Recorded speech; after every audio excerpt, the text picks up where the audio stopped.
Buen día a todos. Mi nombre es Ana Cohen, 15 de febrero del 2024. Es un honor arrancar esta segunda edición del House View Global. En orden de algo más privado, es mi primer función oficial vuelta de vacaciones. Los mercados nos reciben de las vacaciones dispares, con una economía que no pareciera frenar en Estados Unidos, un mal dato de inflación de los últimos 2 días o tres, la reacción del mercado acorde, y nos vamos a enfocar en este segundo análisis mensual de los mercados globales con Martín. Así que Martín, muchas gracias. Arrancamos, si querés, revisando lo que pasó en este cortísimo periodo. Me decías que, tal como lo habíamos predicho, la cosa no estaba tan cocinada como lo decíamos, y hablaste de 4 verbos. Me encantó la idea del diseño de los 4 verbos que dan una definición exacta de la coyuntura como está. ¿Te animás a arrancar con eso antes de largar la Bueno, presentación? buenos días Ana, buenos días a todos. Gracias por presenciar otra vez esta costumbre que ya tenemos el segundo jueves de cada mes, dar este panorama global.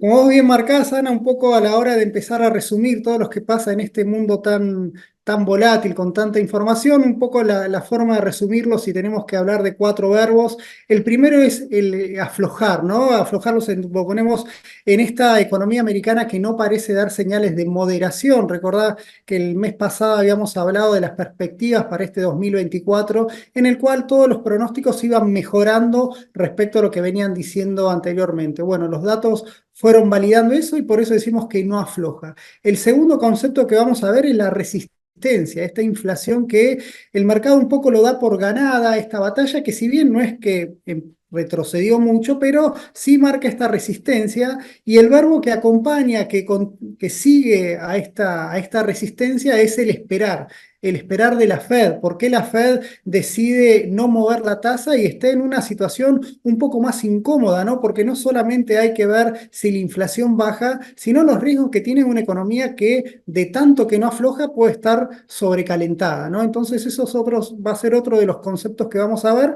Y finalmente, para ver cómo el verbo continuar, cómo los mercados continúan la tendencia que dejaron en el cuarto trimestre del 2023, y estamos teniendo un primer bimestre en los cuales las acciones siguen empujando al mercado, siguen batiendo nuevos récords. Incluso vamos a ver cómo el S&P ya prácticamente alcanzó el nivel que el consenso esperaba que alcance en todo el año, ¿no? Entonces parece que en 2 meses ya se terminó el 2024. Y por otro lado tenemos el patito feo de esta situación, que es la renta fija, que como en este contexto de no afloje y resistencia de la inflación, hace que no logren despegar. Así que un poco de todas esas cosas vamos a hablar, Ana. Vamos a dar un panorama también para el que quiera diversificar la cartera a nivel regional, cuáles son las oportunidades o cuáles son los riesgos que nosotros vemos en un contexto claramente que nosotros notamos cómo Estados Unidos somos proamericanos en todo concepto, por eso el título del sueño americano, ¿no? Cómo la economía americana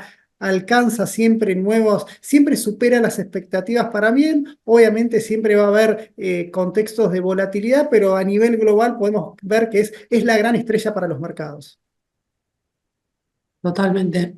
Pensaba en esta máquina que no para, y pensaba algo que escuché en un podcast hace poquito, que en realidad hay bretes en esta situación particular. Los equities, me llevas de los bonos a los equities, más que nada porque son el patito feo los bonos hoy, pero ojo con un mercado altamente concentrado en 7 grandes compañías y un S&P que está totalmente empujado por esas 7, y que la performance del resto no refleja lo que el S&P está diciendo, ¿no?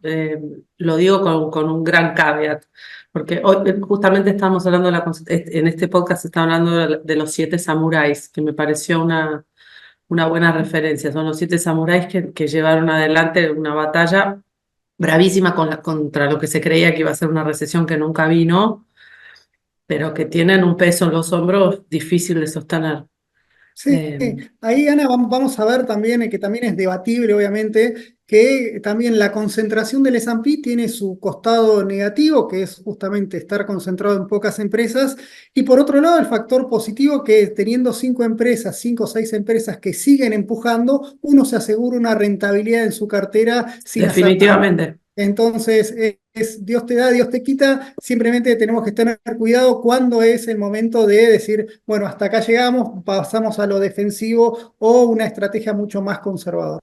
Pero bueno, de eso vamos a ir hablando. Obviamente te invito a que cualquier pregunta que vaya surgiendo, vamos a ir tratando de mechar todos los temas, vamos a hacer algunos hincapié en el escenario que se va a venir para este año a nivel político, ¿no? Obviamente nosotros desde el punto de vista económico queremos ver si esto va a tener incidencia en las elecciones que se van a dar en noviembre de este año. Así que, Diana, si me permitís, voy a empezar a arrancar, terminar. Adelante.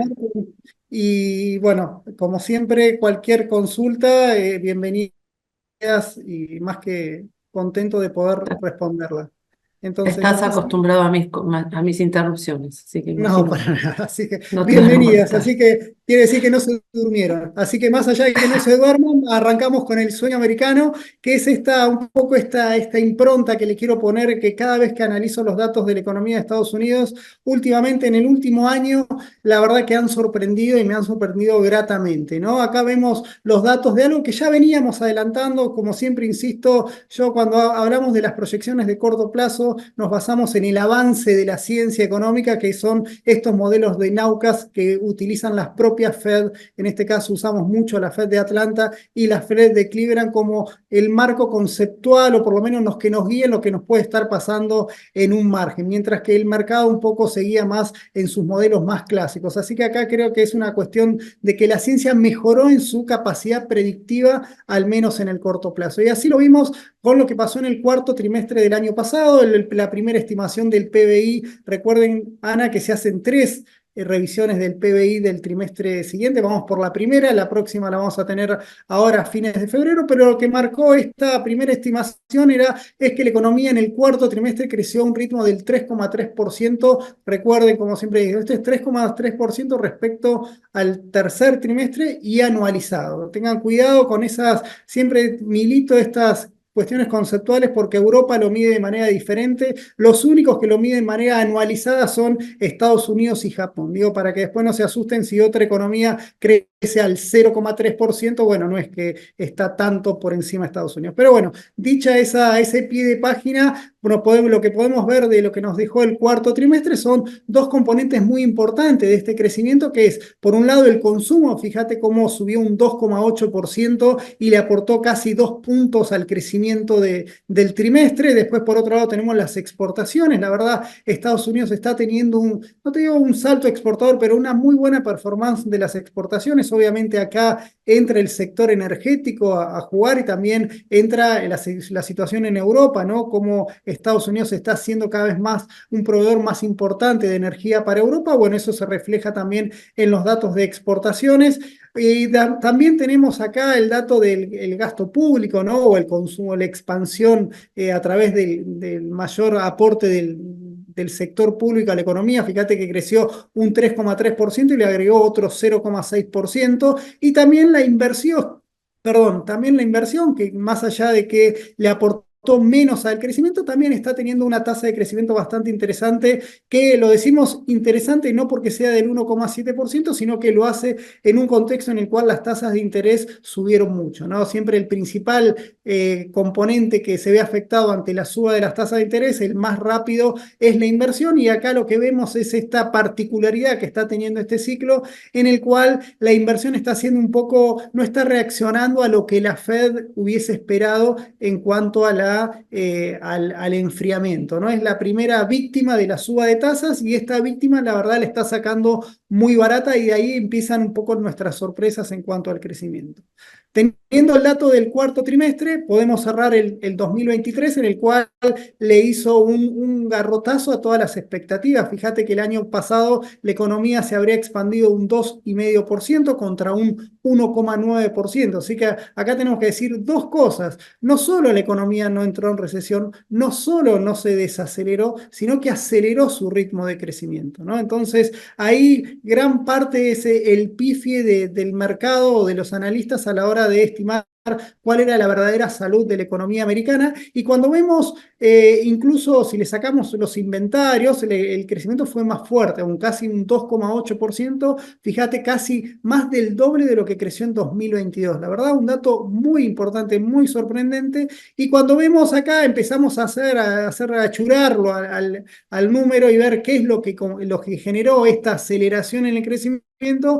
Tenemos una parte incómoda, que es que gran parte de esta aceleración en el crecimiento me lo explica la expansión del gasto público, ¿no? Que eso lo vamos a ver como un mecanismo de volatilidad, de tensión del que vamos a tener este año, porque obviamente a mayor gasto público, mayor es el déficit fiscal, mayor es la deuda, y en Estados Unidos para aumentar la deuda tiene que pasar por el Congreso, y ahí empiezan un poco las tensiones que de hecho lo tuvimos el año pasado. Fíjate, Ana, cómo el gasto público creció al 4%, fue uno de los que más le aportó a ese 0,6 más de crecimiento, pero sacando esa incomodidad, lo que vemos también es una buena dinámica del consumo, creció al 2,2%, como te dije también, una buena estimación, un buen crecimiento de las exportaciones, que por otro lado, en un contexto en el cual las importaciones cayeron, lo que uno ve, las exportaciones netas le da una contribución más positiva a este crecimiento. Entonces, entre gasto público y exportaciones netas tenemos esa aceleración del crecimiento, mientras que el consumo y la inversión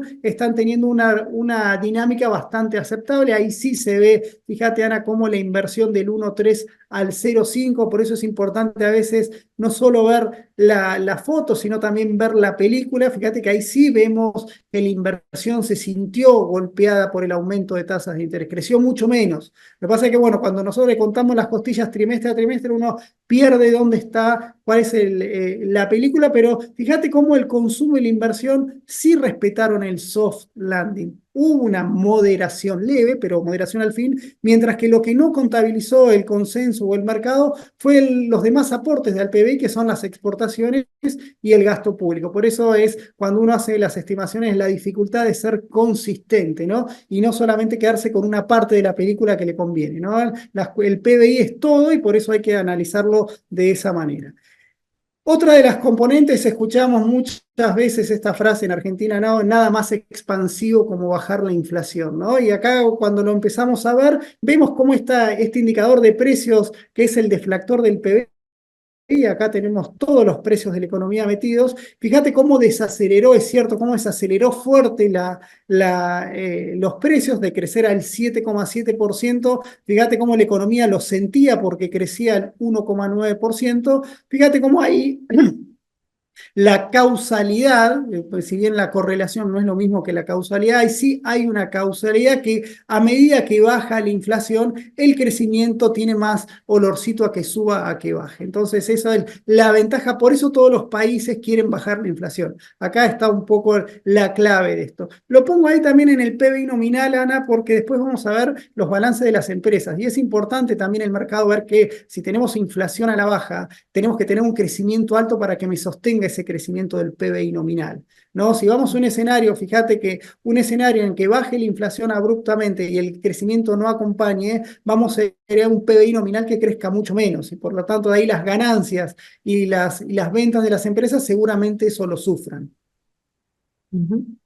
Entonces, siguiendo con esto, tenemos un muy buen cierre de 2023, empezamos a pispear qué pasa en el primer trimestre de este año. A ver, empieza a aflojar, que es el consenso, ¿no? Ahora sí, soft landing, en algún momento va a llegar, pero todavía los datos marcan que la economía es no landing. Fíjate que las primeras estimaciones apuntan a un crecimiento del 3,4%. Es cierto que esto va variando a veces, pero confiamos en el Nowcast del mes que viene, lo vamos a ver a revalidar o no, pero por el momento de la película que tenemos nosotros en la cabeza hoy en día es que la economía sigue creciendo con fuerza, un 3,4%, y si me apuras un poquito, Ana, te digo que este 3,4%, lo más positivo de esto es que vuelven a ser el consumo y la inversión los principales impulsores, ¿no? Fíjate que cada vez que uno quiere poner plantar bandera, bueno, la economía se desacelera, por lo que te mostré ahí en el 2023, cómo aflojaron el consumo y la inversión. Bueno, los primeros datos del 2024 me están marcando lo que vuelven a motorizar el crecimiento, esos dos componentes de la demanda agregada. Entonces, esto es el no landing de la economía americana, al menos por ahora. ¿No? Esto, como siempre, nosotros somos esclavo de los datos y por ahora esto es lo que nos está viniendo y este es el panorama que estamos viendo. Digo 3,4 porque el mercado espera que este año la economía crezca mucho menos, al 2%. Entonces, si la economía va a desacelerar, si va a crecer a ese 2,4%, seguramente lo que tiene que estar esperando el mercado es una abrupta desaceleración en el crecimiento en los próximos trimestres. Siempre tengan en cuenta eso, cómo venimos y qué es lo que espera el mercado, porque la diferencia de eso es lo que nos va a decir hacia dónde tenemos que ir si es que el consenso tiene razón, ¿no? Entonces, acá pongo un poco en discusión no casarse con las proyecciones del mercado. Y acá no estoy dando mi proyección, sino estoy dando la proyección que hacían los cráneos de Estados Unidos, las 30 principales consultoras de Estados Unidos, la Fed de Filadelfia trimestralmente hace una encuesta, una especie de REM que hace el Banco Central acá, les pregunta qué estiman del PBI, empleo y demás, y fíjate cómo en los últimos años el gran pifie que fue en 2023, acá estoy tomando la encuesta que hizo en febrero del 2023. En febrero de 2023, el consenso esperaba que la economía crezca solamente un 1,3%, terminó creciendo al 2,5%. Fíjate que también el PIFI pasa en 2021, el mercado esperaba 4,5 y terminó siendo 5,8, una recuperación mucho más violenta. En 2022 la pifiaron, pensaban un crecimiento mucho más fuerte del que terminó siendo, y acá ahora en 2024 están estimando un crecimiento del 2,4%, pero con algunas particularidades, Ana. Por eso, si querés, lo vemos en la página, en el cuadro de la derecha, como en octubre, hace 3 meses, pensaban que la economía iba a crecer al 1,7%, ¿no? Ahora están diciendo un 2,4%. Es mucho el ajuste que están haciendo para arriba en cuanto al crecimiento. Fíjate también los indicadores de empleo. Esperaban que se iban a crear 120.000 puestos de trabajo por mes. Bueno, ahora dice que se van a crear 190.000 puestos de trabajo por mes. Y por otro lado, tenemos una expectativa de inflación que el mercado también es bastante contemplativa, del 2,4% que esperaban para el IPC Core, lo están esperando este año para un 2,1%. Y ahí, Ana, es un poco el justificativo por qué el mercado de las acciones subió tanto o por lo menos no afloja. Porque cuando uno vea las estimaciones de crecimiento, dice, bueno, la economía va a crecer incluso más de lo que se esperaba con una inflación aún bajando. Es decir, es el gran sueño americano, por eso es el título, ¿no? Por eso ahí vemos que como las acciones están de festejo, porque el panorama macro, el ciclo económico acompaña ese optimismo. Y obviamente también estos pronósticos un poco que le pega un cachetazo también a los indicadores que sigue el mercado, un poco menos fundamentalistas, un poco menos macro y más de mercado. Fíjate cómo uno de los indicadores clave que usaba siempre el mercado, por lo menos que cuentan las historias, y lo hemos destacado en otras ediciones de estos Houseview, que es el diferencial de tasas de interés de los rendimientos de los bonos del tesoro entre largas y cortas, digamos, cuando a medida que las tasas largas están por debajo de las tasas cortas, es decir, el spread es negativo, es anticipo de una recesión. Bueno, el mercado todo el La año... famosa curva invertida. La famosa curva invertida. Entonces, fíjate cómo desde octubre del 2022 venimos con curva invertida y como lo mostramos en el gráfico anterior, el mercado iba proyectando una recesión que nunca aparecía. Entonces, cada vez que salían los datos mejores a los esperados, era la excusa perfecta para que las acciones sigan repuntando. Y eso es lo que está pasando.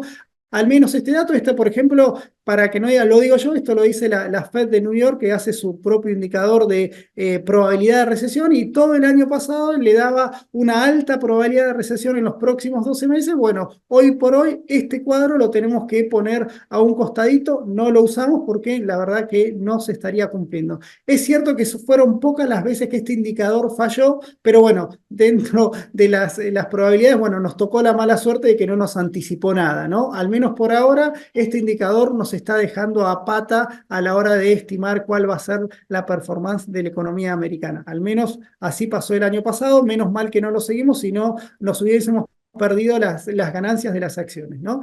Por otro lado, fíjate también, Ana, y acá vamos poniendo un poquito el mapa global, ¿no? El fondo, en la vez pasada les habíamos comentado esta perspectiva para la economía global, hicimos un análisis que si quieren no vamos a repetir, pero cómo la economía global para este año, todos los indicadores eran optimistas, una desaceleración de todas las economías del planeta con una desaceleración de la inflación. Bueno, ahora le tocó el turno al Fondo Monetario, que lo puso más en números. Fíjate que para el fondo este año la economía global va a crecer lo mismo que el año pasado, pero estos indicadores van a ir cambiando. Por eso puse algunos que nos van a ayudar como para interpretar por qué somos más del sueño americano y no del sueño global. En principio, fíjate que el fondo es un poquito más escueto con Estados Unidos, espera un crecimiento del 2,1. Es cierto que en octubre esperaba un 1,5, es decir, la dinámica es, si bien crece menos que en 2023, el pronóstico es mucho mejor al que era hace 3 meses Viene atrás. ajustando para arriba. Claro, entonces eso es una buena noticia. Por otro lado, es más contemplativo con Europa. Europa espera que Europa crezca 0,9 este año, cuando el año pasado creció apenas 0,5. Y ahí tengo un pero, ¿no? Porque ese 0,9 me parece que se queda muy largo. La economía europea ya entró en recesión, prácticamente está estancado desde marzo del año pasado que no sube. Así que ese 0,9 va a tener que remar mucho Europa para lograr un crecimiento mayor al del año pasado e incluso llegar a casi el 1%. Así que nosotros, la historia de Europa todavía nos sigue sin seducir. Tenemos el otro componente que es Japón. Japón es el otro mercado que se favorece de esta tensión entre China y Estados Unidos. Para Japón se espera un crecimiento del 0,9, un poquito menor, casi la mitad a la del 2023. Sin embargo, el primer dato el cuarto trimestre dio cero, ¿no? Lo acaban de publicar esta mañana. O sea, la economía japonesa ya está en una especie de recesión, ¿no? Está estancado a nivel de actividad, por lo tanto, para lograr ese 0,9 deberíamos esperar mejores noticias en los próximos meses. Vamos a ver si llegan. Me parece un poquito que esto tiene más olorcito a que ajuste a la baja.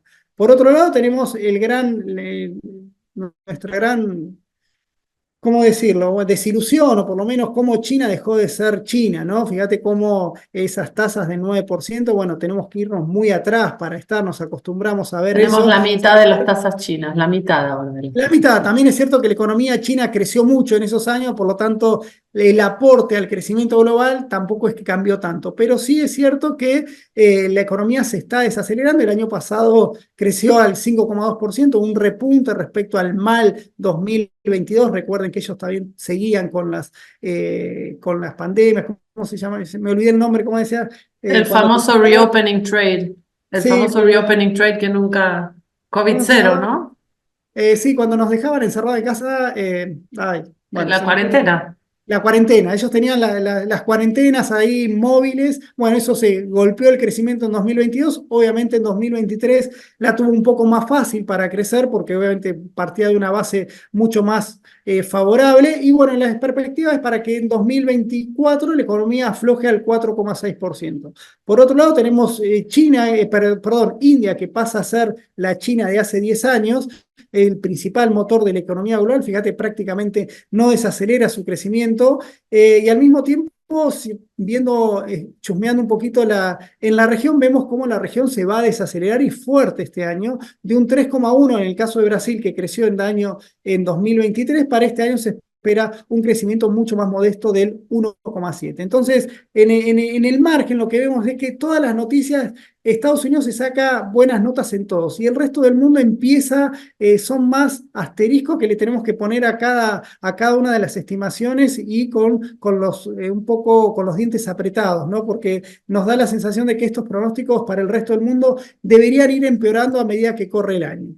Por otro lado, ya poniendo un poquito olorcito, porque al tema electoral, un poco lo hemos hablado en las reuniones de equipo, en el sentido de, bueno, ¿cómo puede ser que parece que Trump es una aplanadora electoral, al menos en el Partido Republicano, cuando la economía, y uno lo ve a Biden, más allá las cuestiones Las preocupaciones extraeconómicas. actuales, sí. Sí, más con una economía con tan buena performance económica, ¿no? Fíjate que si se dan los pronósticos de este año, la presidencia de Biden va a tener uno de los crecimientos, se va a destacar como una de las presidencias donde la economía más se expandió, le daría un 3,2%, fíjate que a Trump le dio un 1,4%. Antes que me salten a las yugulares, les digo que es cierto, acá pega un poco el escenario de pandemia, porque Pero fue el hasta último año nada más.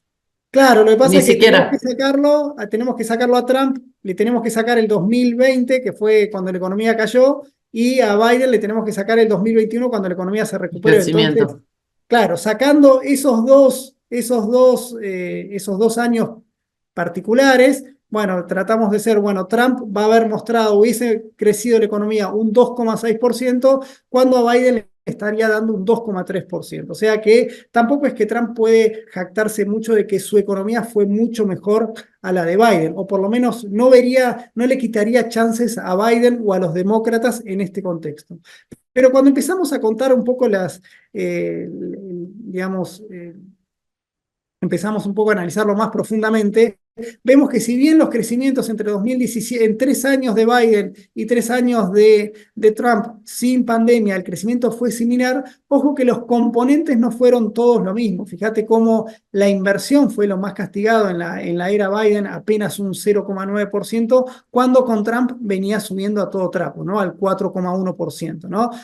Por otro lado, el consumo, fíjate que no aflojó, acá tenemos una recomposición del consumo, en cuanto que con Biden crece más los servicios, mientras que con Trump crecían más el consumo de bienes. Pero por otro lado, fíjate que también, qué interesante que en cuanto al gasto público, ¿no? No es que Trump es un ortodoxo de las cuentas públicas, fíjate que el gasto durante la era de Trump creció más de lo que creció en la era al menos hasta ahora, en la era de Biden. Son particularidades Esto tenés que voy descontado metiendo. acá, perdón, Martín, tenés Sí, descontado acá todo ese año de pandemia, que fue en realidad el más agresivo en términos de gasto.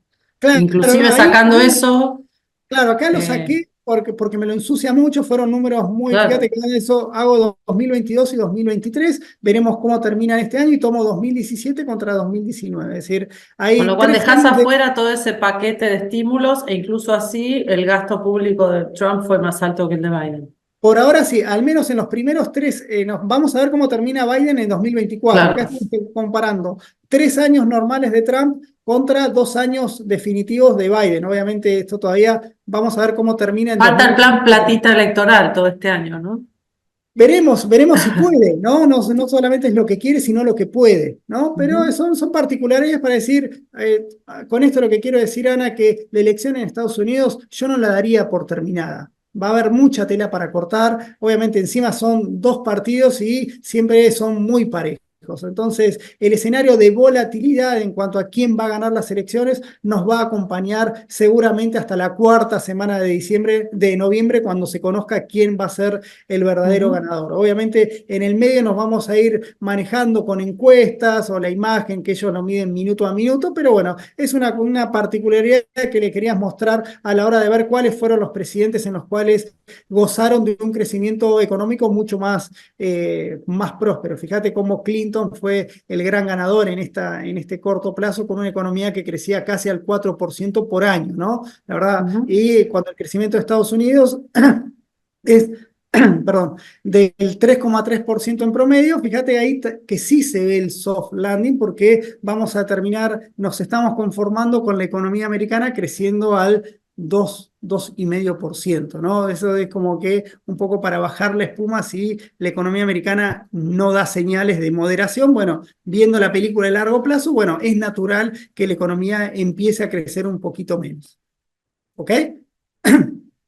Entonces, Bien. si no hay preguntas, vamos un poquito de lo estructural, vamos a contar las costillas de lo que pasó en las últimas 2 semanas en cuanto a los datos, y los datos fueron los que me obligó a mí a poner el título que pusimos, y por eso el optimismo que ustedes pueden notar a la hora que les hablo, ¿no? Fíjate cómo los datos de empleo fueron más que positivos, acá batieron todo récord de estimación, en enero se crearon 353.000 nuevos puestos de trabajo, muchísimo más a los de de diciembre, que incluso los de diciembre fueron corregidos. Ustedes, si recuerdan, el comité, el House View pasado, nos había dado 260.000, digamos. Fíjate cómo lo corrigieron, y a pesar de esa corrección al alza, enero dio mejor que diciembre, y eso permitió también que la tasa de desocupación también baje al 3,7%. Recuerden fíjate, Ana, lo hemos comentado, ¿no? De este 3,5 a 3,8%, cuando tocó este 3,8%, arrancó el rally del mercado en octubre del año pasado. ¿Por qué? Porque el mercado leía que este aumento en la tasa de desocupación iba a disciplinar a la Fed a que tenía que empezar a aflojar con la tasa de interés para que este 3,8% no siga subiendo y implique una recesión o una fuerte caída del nivel de actividad. Esa fue la excusa perfecta que tuvo el mercado para empezar a anticiparse al famoso pivote de la Fed, ¿no? Fíjate El 0,3 de aumento en el desempleo. O sea, las ganas que tenía el mercado de que las tasas bajaran eran monstruosas. Claro, porque si uno, es decir, los números, Ana, yo que me considero obrero de los datos, uno lo puede ir manejando para ver qué es lo que quiere mostrar. Entonces veías que se estaba creando la mitad de puestos de trabajo que era a principio de año, había todo un relato para ese soft landing, o incluso algunos grandes bancos hablaban de una recesión en el primer y segundo trimestre de este año, cosa que por ahora no pasó, pero la buena noticia que dio el mercado fue este aumento en la creación de empleos, una caída en la tasa de desocupación. Después acá tenemos algunas particularidades que, Ana, también lo hemos visto a lo largo de estos house. Vio que acá un comodín que tenía Powell era la famosa tasa de participación laboral de Estados Unidos, ¿no? Obviamente, si vos creás más empleo, pero no tenés que mucha gente más quiere ir al mercado laboral, la tasa de desocupación te baja automáticamente, es decir, te ayuda. Diferente es el caso que si vos creás 400.000 puestos de trabajo por mes, pero se te ingresan al mercado laboral 500.000 personas, es decir, no te alcanza esa creación de empleo para absorber esa mayor población económicamente activa. Eso es lo que pasó un poco en la pandemia, por eso el desempleo en la pandemia no se fue al 20 y pico por ciento como se fue en la crisis de Lehman, básicamente porque tuviste esta contribución de la gente dejó de buscar trabajo, entonces no se consideraba desocupada. Un poco cuando nosotros, el argumento de Powell era que esto debería seguir subiendo, por lo tanto, la economía necesitaba crear muchas fuentes de trabajo para ir absorbiendo esta gente que me va a ir ingresando al mercado laboral. Bueno, hago punto y aparte. Bueno, eso no pasó. La tasa de desocupación, la tasa de participación laboral sigue como que no volvió al nivel prepandemia. Y eso favorece a que la tasa de desocupación se mantenga al 3,7%, ¿no? Te lo digo de otra manera. Si la tasa de participación laboral vuelve al 63,3%, obviamente la tasa de desocupación la tenemos que ir a buscar al 4,5%, ¿no? Entonces, eso es un poco el argumento, que es algo que vamos a tener que ir viendo. Hay fenómenos más sociológicos detrás de esto, también está el envejecimiento de la población, pero es algo para tener en cuenta, decir, ya está, no vamos a volver al 63% de la población económicamente activa. Esa la tasa de participación laboral al menos luce bastante estable, al menos en los últimos 6 meses. Veremos si pasa algo extraordinario en el medio. Por otro lado, que tengamos baja tasa de desocupación y un mercado laboral muy dinámico hace que, bueno, obviamente las presiones salariales la presión salarial va a continuar. Fíjate los salarios cómo aumentaron fuerte, entre comillas, para nosotros, ¿no? A nuestros números. Me da calor hablar de aumento fuerte con el 0,6% al mes, pero bueno, esto generó, fíjate cómo es la mayor suba que tuvieron los salarios desde abril, no me acuerdo dónde, desde abril del 2022, es decir, muy fuerte. Nos tenemos que ir muy atrás para encontrar ese aumento, y si vemos la escalerita, fíjate cómo desde agosto del año pasado los salarios se están repuntando, y eso hace que en términos interanuales estén creciendo bastante por encima de la inflación. Esto nos da una parte buena y una parte mala. ¿Cuál es la parte buena? Que le hemos dicho hasta el cansancio, que tenemos más creación de empleo con mejores salarios. ¿Qué hace eso? Mejor masa salarial, mayor colchón para que el consumo siga traccionando. Es decir, las familias pueden seguir gastando porque los flujos mensuales de lo que reciben por sus trabajos les permite y no tienen que romper el chanchito, por así decirlo, que es un poco la hipótesis de Wall Street, que espera que el consumidor americano un poco tenga que romper todo ese exceso de ahorro que tuvo durante la pandemia, como ya se lo gastó el año pasado, ahora se queda sin ese motor, cosa que nosotros acá lo demostramos y no lo compartimos. Nosotros, mientras siga habiendo esta dinámica de empleo y estos salarios, lo va a permitir que el consumo siga creciendo. Y esto es un sinónimo, un síntoma de recalentamiento del nivel de actividad, porque si tenemos que el consumo sigue creciendo sigue creciendo a este ritmo, con los salarios subiendo muy por encima de los precios, seguramente le vayan a ir poniendo presión a la inflación futura. Y eso es un poco lo que empezaba a tomar el gustito de por qué el dato de empleo de él había sido bueno para la actividad y un poco un sabor amargo para la expectativa de inflación. Y sobre llovido mojado, fíjate acá ya vamos más concretamente al dato que salió antes de ayer, en el cual la inflación subió al 0,3%, fíjate la escalerita, ¿no? Veníamos acá al cero, acá cuando festejaba Wall Street, ¿no? Vencimos la inflación, la economía entra en una fase muy de estancamiento, la Fed no va a tener otra salida que bajar la tasa de interés. Bueno, los datos... Recordá, Ana, también que hace un año y medio que venimos escuchando que los precios de las viviendas tienen que caer bueno, no pasó nada de eso. Los precios de la vivienda siguen subiendo los precios de los servicios, que es natural que así ocurra, por eso lo hemos destacado varias veces, pero acá por eso vemos que este proceso de desinflación o convergencia al objetivo de la Fed un poco está, no te digo en pausa porque sigue bajando, pero es mucho más lento al esperado, ¿no? O al menos al que esperaba el mercado, si bien vamos a ver que podría llegar al 2% en lo que va del año, acá un poco lo que vemos es la derivada segunda, cuán rápido es este ajuste al 2% y qué lectura hace la Fed al respecto. Decimos qué lectura hace porque, bueno, también está el riesgo de que se apure y este 0,3% en los próximos meses, que se apure a bajar la tasa y que me dispare esta inflación a más arriba, ¿no? Siempre ese es el riesgo que va a tener que asumir la Fed. Y si lo vemos acá en el comité pasado, lo que nosotros mostramos es esta ventaja metodológica que tiene la Fed a la hora de analizar el IPC con el PCE, que es el índice de precios implícitos en el consumo, que dado que el PCE es un índice más concentrado en bienes que en servicios, obviamente que tiene un ayudín este proceso de rebrote inflacionario para la Fed. ¿Por qué digo eso? Y porque si son los servicios los que me están traccionando al IPC, bueno, como esos servicios en el PCI pesan menos, es probable que veamos el dato que se va a salir a fin de mes del PCI un poquito más bajo del 0,31. ¿Me explico?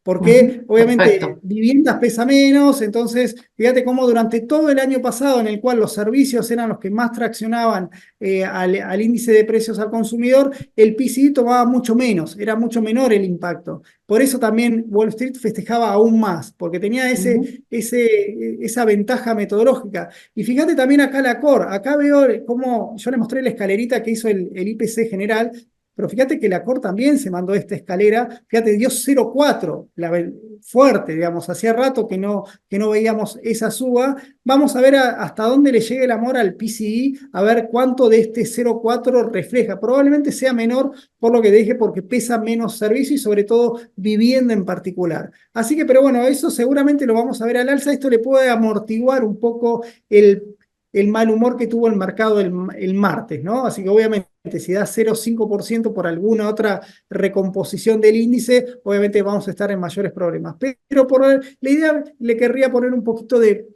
paños más fríos a este dato del 0,3%, en el cual hay una resistencia de la inflación, pero tampoco lo veo como un rebrote inflacionario en el cual volvamos a una inflación anual del 5%, ¿ok? Esto Entonces, sí. me dispara ahora, perdóname, te interrumpí, vos ibas a seguir hablando de inflación, pero me dispara la idea y la pregunta de que en realidad si Powell está viendo lo mismo que nosotros, que estoy segura que lo está viendo, no estás viendo estás diciendo no se va a acelerar el tema de la baja de tasas, estamos ok con que la curva sea corta, pero digamos que elegir curva corta, no casarse con tasas de largo plazo necesariamente ya, o digamos vas a tener una ventana de tiempo, ¿cómo la ves? Pues lo están Bueno, preguntando. Exactamente, Ana, es eso, ese es el punto al que quería llegar. Fíjate, acá lo ponemos, ¿qué va a tener la Fed en la próxima reunión de marzo, ¿no? Cuando se junten ahora Ujú. en la segunda reunión del año. Va a haber esta tendencia, va a decir, ¿cómo viene el desempleo? Bajando. ¿Cómo viene la inflación? Subiendo. Che, ¿por qué vamos a bajar la tasa de interés? ¿Con qué argumento va a bajar la Claro, no hay tasa de ningún interés la Fed? incentivo, no tienen No hay incentivos para ningún bajarlo incentivo. Y todavía. acá tenemos otro. Fíjate cómo el mercado va a ir reaccionando. Porque ¿cuál es el riesgo que va a correr la Fed? Si la baja, si baja la tasa de interés, obviamente puede ser más expansivo del nivel de actividad. Y si es más expansivo del nivel de actividad en una economía que ya está recalentada con desempleo muy bajo, va a correr el riesgo que la inflación se acelere. Entonces, eso Ujú. también, a nosotros, eso son palabras que a nosotros nos olvidamos por la política económica que tenemos, pero se juega la credibilidad de la Fed acá. ¿Qué pasa si la Fed hace Total. pifia en el timing? ¿Y qué pasa si sube la tasa, si la sube? Bueno, puede frenar la economía y aumentar, digamos, si la sube, el proceso de desinflación es más rápido. Si vos me preguntás, Ana, si yo entre el 1 y 2, si yo soy la Fed, estaría más cerca del 2 que del 1.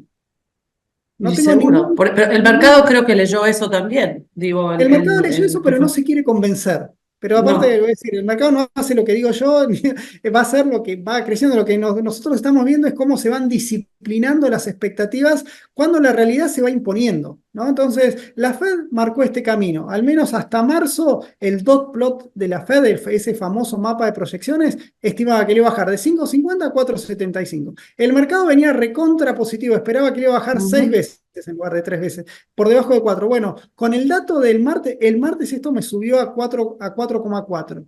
Bueno, es probable que esto, bueno, vamos a quedarnos con la buena noticia. La Fed va a bajar la tasa, o sea, no me hace caso a mí, va a bajar la Va a tasa, bajarla. lo que pasa es que no lo va a hacer a la velocidad que el mercado cree hoy, ¿verdad?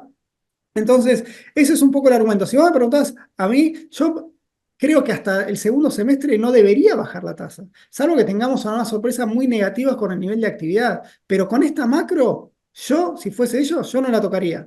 Digamos, no seguiría el lobby de que tengan que bajar las tasas de interés porque acá tenemos una renta fija que no repunta, ¿no? Entonces, acá queremos ser cuidadosos con eso, creemos que lo ponemos así, el escenario es que las tasas de interés bajen, que la Fed haga el famoso pivote, pero cuidado que puede ser mucho más lento o se va a hacer esperar mucho más de lo esperado por el mercado. Acuérdense, el higher for longer lo vamos a tener por más tiempo al que el mercado espera, porque a veces ponen el título, pero no lo ponen después en sus modelos, ¿no? Pero bueno, eso es un poco lo que vemos. Y te doy otro componente, Ana, para ver por qué soy un poquito más contraria al mercado en cuanto a la evolución de las tasas de interés, es que la Fed no solamente no bajó la tasa, sino que sigue Mm. achicando el balance.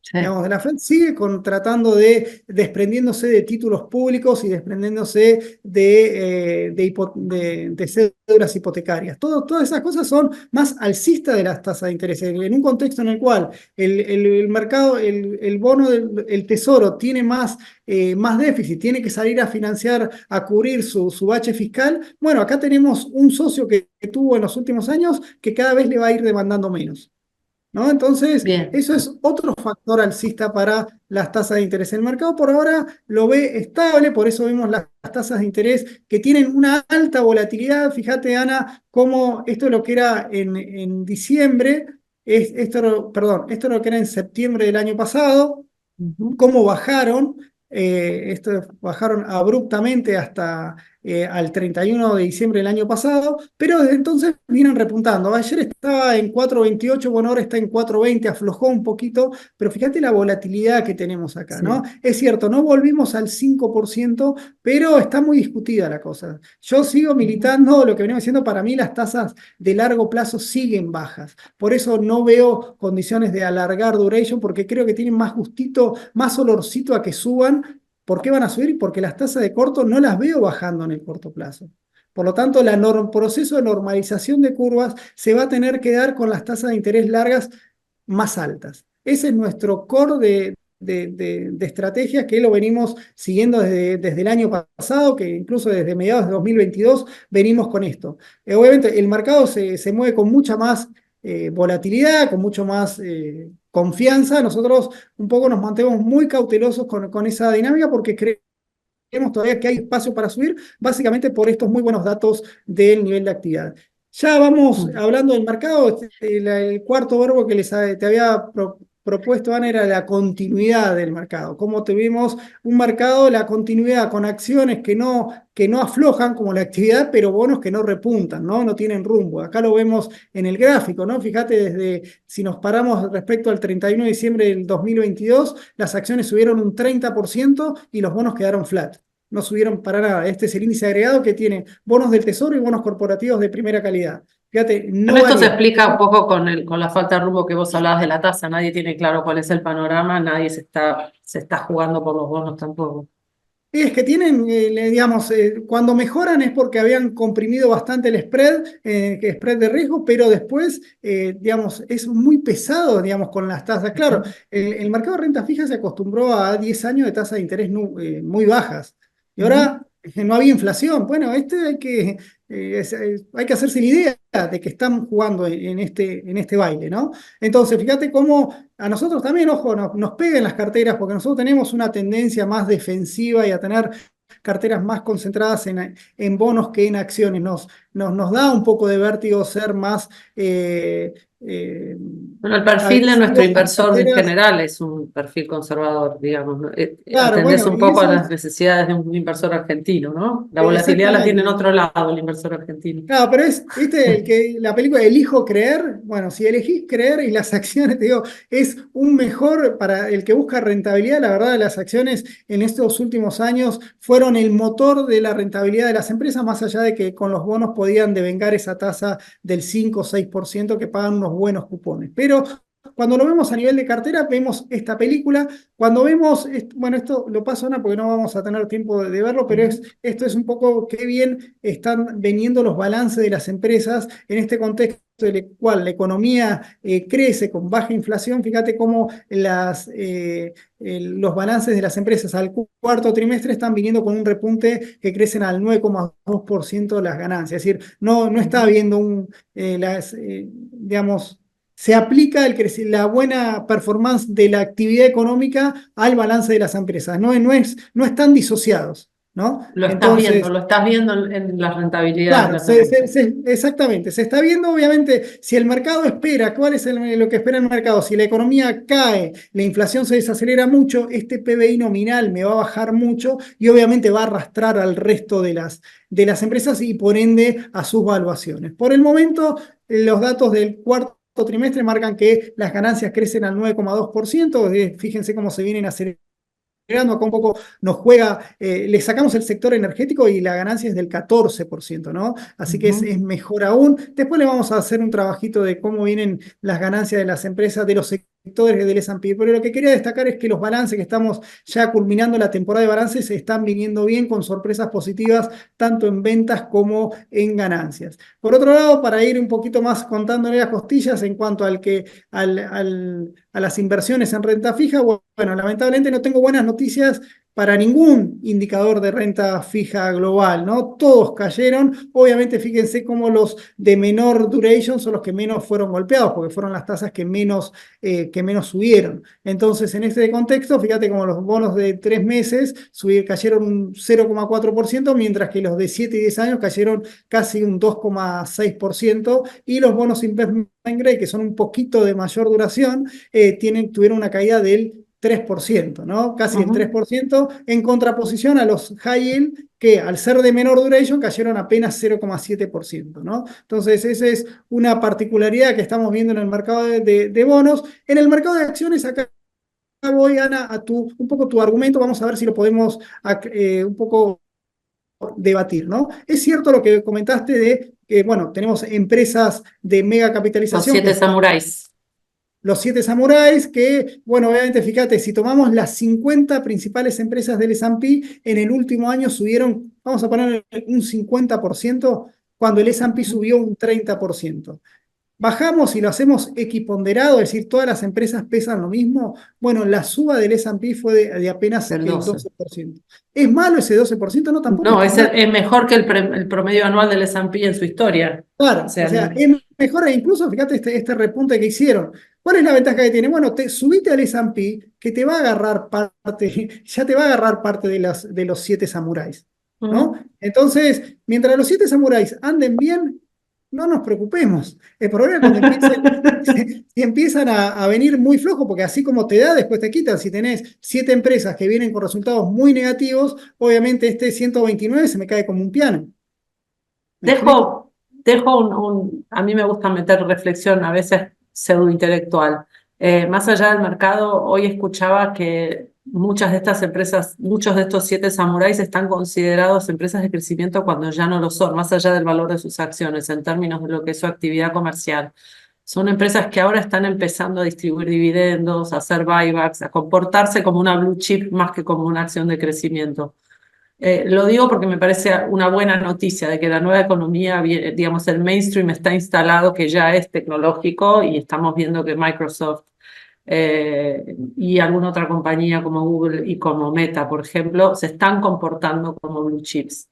Eh, Sí, ahí Ana, la reflexión que te sumo a eso es que a veces tenemos que tener cuidado con las definiciones y cómo están compuestos los índices de growth o value, ¿no? A ver cuánto, porque acá Ujú, lo que cambia es la ponderación de estas empresas dentro del índice, ¿no? correcto, Entonces, es cierto, como fíjate lo que vos acá marcás, en lo que va del año, las growth crecieron un 8,5% y las value apenas menos del 1%. Si vamos al S&P, el S&P subió un 5% cuando en Nasdaq subió un 5,6%. Lo ujú, abrimos al S&P y lo vemos por sector. Es decir, la diversificación, acá lo que juegan son las correcto. ponderaciones. No podemos no tener estas empresas en nuestra cartera. Estoy de Sería un acuerdo. crimen no hacerlo, pero fíjate acá cómo comunicación y tecnológica fueron las que eran las líderes y fíjate cómo nos, nos castiga ser cautelosos, porque los sectores defensivos son los que más cayeron.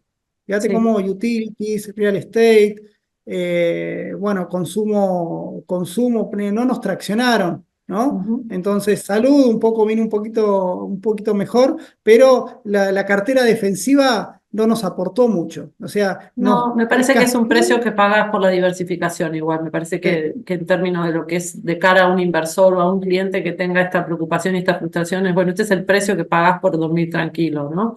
Cuando uno tiene un índice y Exactamente. está diversificado. Mm. Bien. Eh, Quería ir a las siete magníficas, ya a los siete samuráis. Bueno, nosotros contabilizamos ocho, la colamos ahí a Netflix, justamente la tenía ahí, digamos, no la quería sacar. Pero fíjate que, bueno, que la historia de los siete samuráis, o ocho en este caso, bueno, de a poco se empieza a hacer un poquito más heterogénea, ¿no? Fíjate Ujú. cómo Tesla ya no es tan samurái, ya cayó en el año un 24%.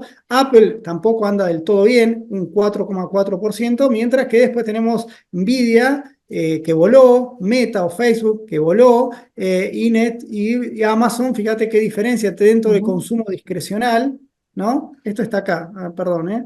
El consumo discrecional, acá tenemos Tesla y Total. Amazon. Fíjate cómo son historias diferentes más allá de estar en un mismo sector, ¿no? Entonces, acá las historias son cuestiones para seguir, porque si Tesla y Apple son el leading indicators del resto de los samuráis, bueno, ahí sí te digo, Ana, bueno, salí del S&P o del concentrado y andate al S&P X ponderado, porque seguramente Total. va a andar un poquito mejor relativamente, ¿no? ¿Se Ujú. entiende? Perfecto. Entonces, después, algunas particularidades, tenemos el tema de los bancos. Estos últimos días empezó a haber nuevamente ruidos con los bancos regionales, tuvieron una caída, el índice de bancos regionales tuvo una importante caída, casi un 10% en lo que cae en el año. Sin embargo, como a diferencia de marzo del año pasado, no se llevó puesto al XLF o al sistema financiero americano. Fíjate cómo las acciones bancarias resistieron, están resistiendo esta caída no hubo contagio. O sea, el Acá riesgo está tenés contenido. también, ¿no? El impacto de los incumbentes con balances extraordinarios. Incluso Citi, que dio pérdida contable, está Sí, más sólido que nunca.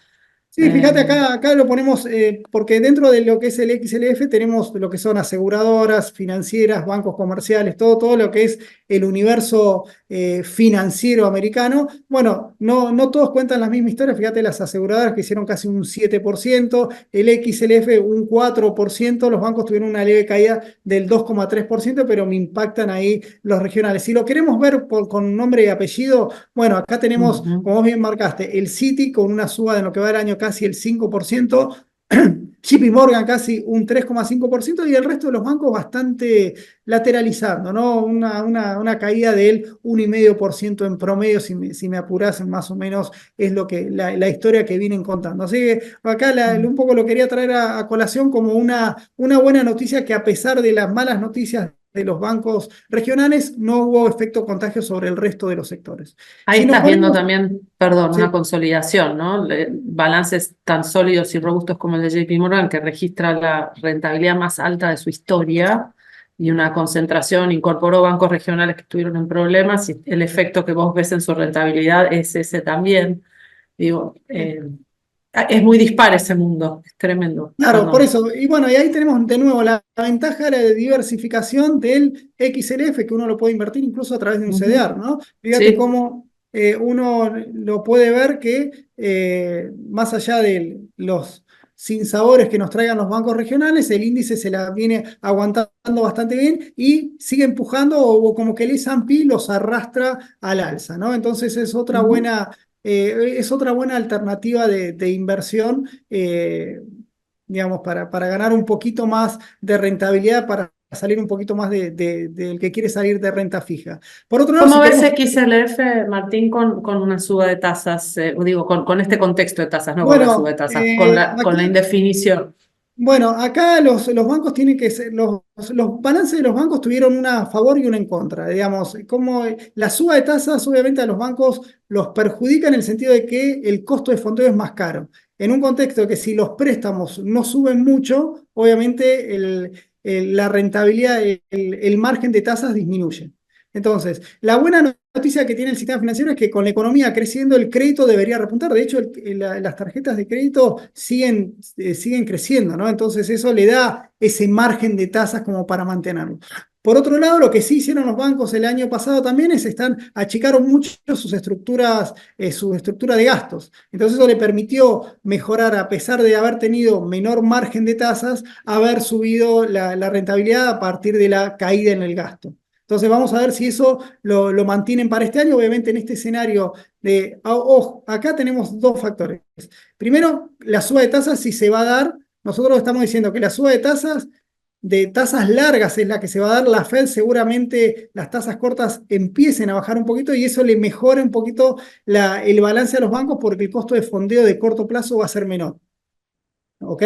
Entonces, mientras la economía no entra en recesión, los bancos van a seguir prestando, incluso mejorarían su cartera respecto a este año, o sea, la expectativa para el sector financiero como un sector cuasi defensivo en este ciclo, sí, nos parecen buenas, nos parecen buenas. ¿Ok? Perdón, te estoy ¿Estamos? atrasando. Sí, mil perdón. No, no, ok.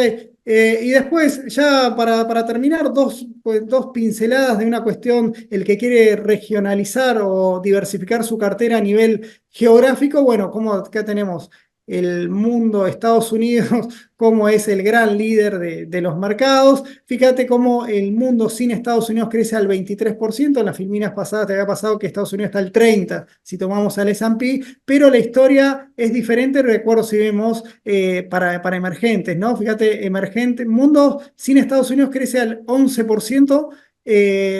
El mundo total, que incluye Estados Unidos, un 23%, y el resto de los emergentes prácticamente flat, y China lo han escuchado durante en estos últimos años, como derrapó una caída de casi el 30% desde diciembre del 2022. Acá lo pueden ver un poquito más en lo que va del año, cómo esta historia del año continúa, es decir, tenemos un mundo, una cartera global que sigue creciendo de la mano de Estados Unidos, básicamente si no tenemos Estados Unidos vamos a pérdida. Por otro lado, dentro de los desarrollados, la historia de Europa es una, pero la de Japón es un poquito más atractiva. De hecho, publicamos un informe sobre las perspectivas para el mercado japonés. Y por otro lado tenemos cómo los mercados emergentes en este contexto arrancaron el año mal, no solamente China, sino también América Latina con una caída de casi el 4%. Si nos vemos un poquito los mercados desarrollados, fíjate cómo vemos que más allá de que Europa nosotros venimos, que no nos gusta mucho la historia, el mercado sí está acompañando a las acciones europeas. Obviamente Estados Unidos es el más destacado, Japón le sigue, pero Europa tampoco es que es una mala opción, ¿no? Fíjate que subió un 18%. Cuando vamos para la parte de emergente, emergentes. Acá queríamos poner dos historias opuestas, un poco la historia de la India. Fíjate cómo el índice de India está a un 21%, más acorde a lo que tuvieron la performance de los mercados desarrollados, y cómo China es el gatito, digamos, el patito feo de los emergentes, con una caída del casi el 20%. Acá, de nuevo, Ana, dado cómo están armados estos índices de mercados emergentes, dado que China pesa tanto, el que quiere invertir en emergente tiene que saber que se lleva gran parte de la pérdida de China, ¿no? Entonces, por eso Total. siempre hay que estar muy atento a qué fondo, cómo está compuesto el fondo, cómo está compuesto el ETF que ustedes quieren invertir, básicamente porque a veces están comprando algo que no quieren comprar, ¿no? Entonces, en ese sentido, emergentes no brilla porque tenemos a China que lo opaca permanentemente. Y por otro lado, para cerrar, tenemos cómo América Latina está teniendo una buena historia dentro de emergentes, y si sacamos emergente nuevo, hay que sacar a China, pero como el año pasado tuvo una buena performance, subió un 25% las acciones de América Latina. Sin embargo, en el comienzo de este año arrancaron con el pie izquierdo y están teniendo una caída Ajustaron. promedio de casi lo marqué acá, del casi el 4%, y la lectura regional, la verdad, les pegó a todos, salvo México, que es un poquito la estrella de América Latina.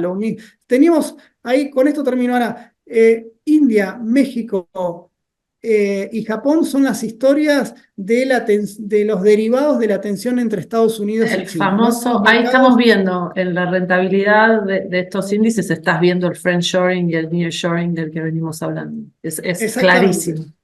Exactamente.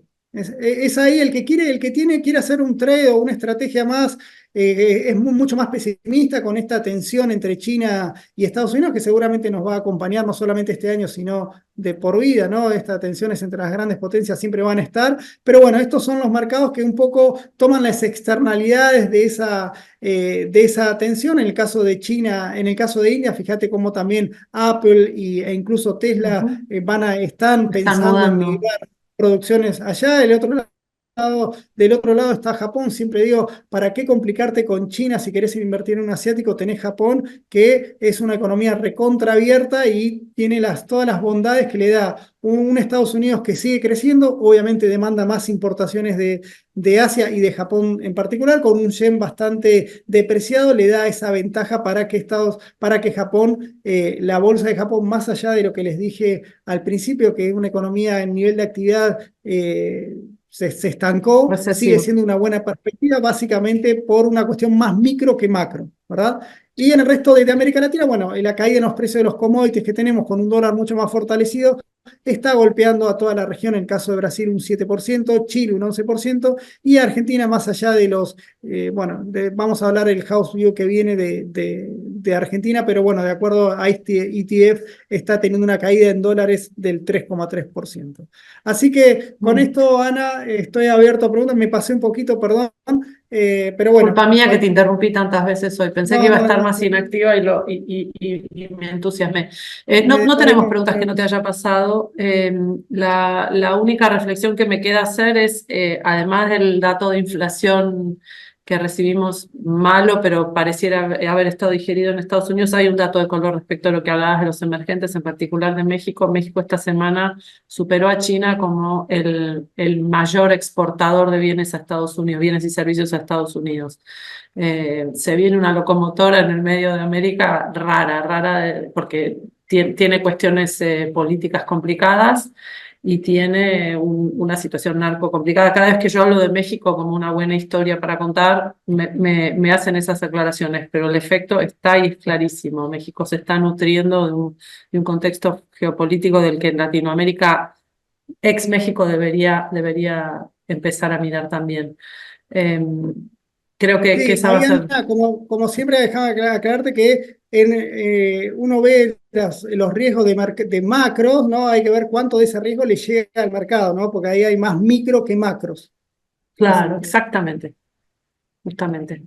Bueno, nada, sin más, con 5 minutos de delay, agradezco a Martín esta incorporación, el trabajo previo. Convoco a todo el mundo a que lea lo que Martín y equipo escriben en perspectivas.com.ar y te veo el mes que viene.